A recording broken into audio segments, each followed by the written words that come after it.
What is Dharma? The ubiquitous word is one of the most important concepts in Hinduism, yet it is also one of the most misunderstood. Many would equate Dharma with duty. However, that definition does not do justice to the full meaning of the word.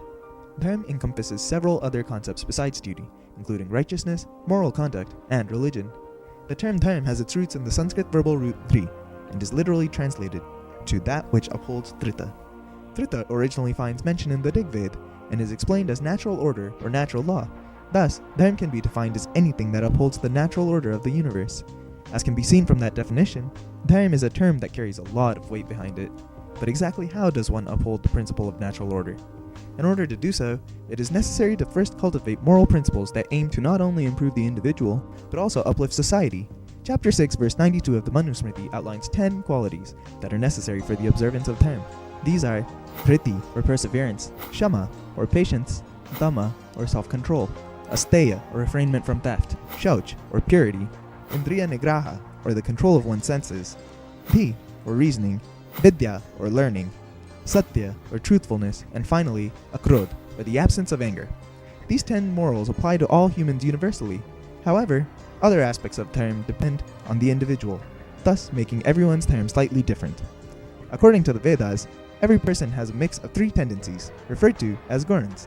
These include Sattva, the tendency towards purity and truth, Rajas, the tendency towards action and activity, and Tamas, the tendency towards inaction. Together, these 3 tendencies influence a person's thoughts, behaviors, and personality. So how is one's Dharma affected by their tendencies? The gunas influence one aspect of Dharma, known as varna. Varna is a fluid social structure that recognizes the difference in people's tendencies and characterizes them into 4 broad categories, based on their actions.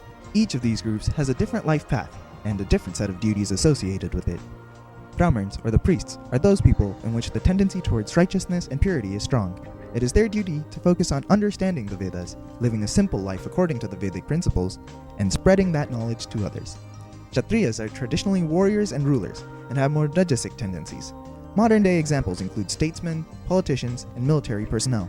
They are generally active and are quick to take action. As such, it is their duty to protect righteousness. Vaishyas tend to have a strong mix of sattvic and rajasic tendencies. They generally take the roles of business people, bankers, and merchants, and have a duty to meet the material needs of society without overindulging. Lastly, Shudras comprise the custodians, farmers, and other laborers. It is their duty to provide support to the activities of the other 3 varnas. In the Purush Sukta of the Rig Veda, the different varnas are likened to different parts of the cosmic being. Brahmins form the mouth, as they are able to relay the truth to others. Kshatriyas form the arms, which are used to defend that truth. The Vaishyas form the thighs, which are symbolic of material wealth, and the Shudras form the feet, and support the rest of the varnas. Hence, although each varna has different duties, each is still an equally important part of the same divinity. It is important to note that the varna system is not the same as the caste system, and that jati, or caste, does not find mention in the Vedas. Contrary to the caste system, one's varna is determined by his or her actions, not by birth. Thus, one aspect of Dharma is determined by the manner in which one conducts their life, which in turn is influenced by their gunas, or tendencies. Additionally, the current stage of life also plays a role in determining one's Dharma. A person's life is divided into 4 stages, or ashrams, each lasting roughly 20 to 25 years. The first is the brahmachari, or student stage. The Manusmriti states that this is a time of learning, during which the person focuses on acquiring knowledge and gains specialized skills based on areas of interest and performance. Once formal education is completed, the individual enters the grihastha, or householder stage, and becomes an active and contributing member of society. The 5 daily rituals, known as the Panch Mahayagnas, should be performed during this stage. This period is known as the stage of fulfillment, and the householder is free to pursue earth, material wealth, and kam, worldly pleasure, as long as it is in moderation and does not go against the 10 universal values. The next phase of life is Vanaprast, or retired life. People in this ashram contribute back to society in whatever way they can, using the spiritual, intellectual, and material wealth they have accumulated in the previous stage, while spending time furthering their own spiritual development. Sannyas is the final stage. During this time, one turns fully to the study of scripture, yoga, meditation, and worship, and strives to attain moksha, or liberation from the cycle of death and rebirth. As can be seen, each stage of life comprises of a different set of responsibilities and duties. Coupled with the varnas and the possibility of cultivating good tendencies, it becomes clear that a person's Dharma is not constant and changes with time. Also, it is important to keep in mind that both varna and ashram are not rigid categories that everyone falls into, but serve more as a template for society to follow. For instance, it is possible for one to skip the householder stage and go directly to the sannyas stage. One such example is Varna, a young Kshatriya prince who left his castle and lived his life as a sannyasi. He focused on alleviating the suffering of the poor and taught the methodology to attain peace. In doing so, he followed his swadharma, or the duties associated with fulfilling one's calling in life.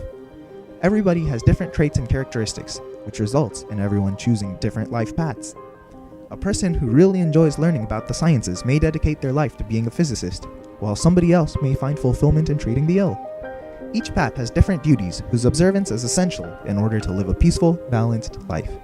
To summarize, dharma is the moral duty and conduct that one should follow in their life. It seeks to incorporate the 10 universal characteristics outlined in Manusmriti and can be described by varna, ashram, and swadharma.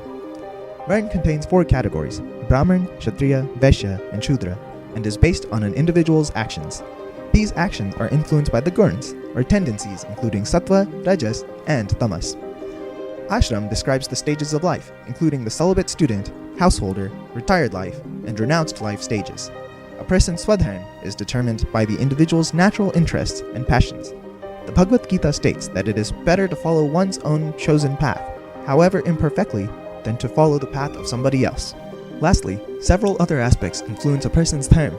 Besides varna, ashram, and swadharma, interpersonal relationships, such as a child to a parent, a husband to a wife, or a professional to a colleague, carry their own set of responsibilities. Additionally, certain knowledge and expertise, such as that a doctor might possess, may have their own moral duties involved. It is important to remember that every person is unique. Because of that, everyone's dharma is also unique.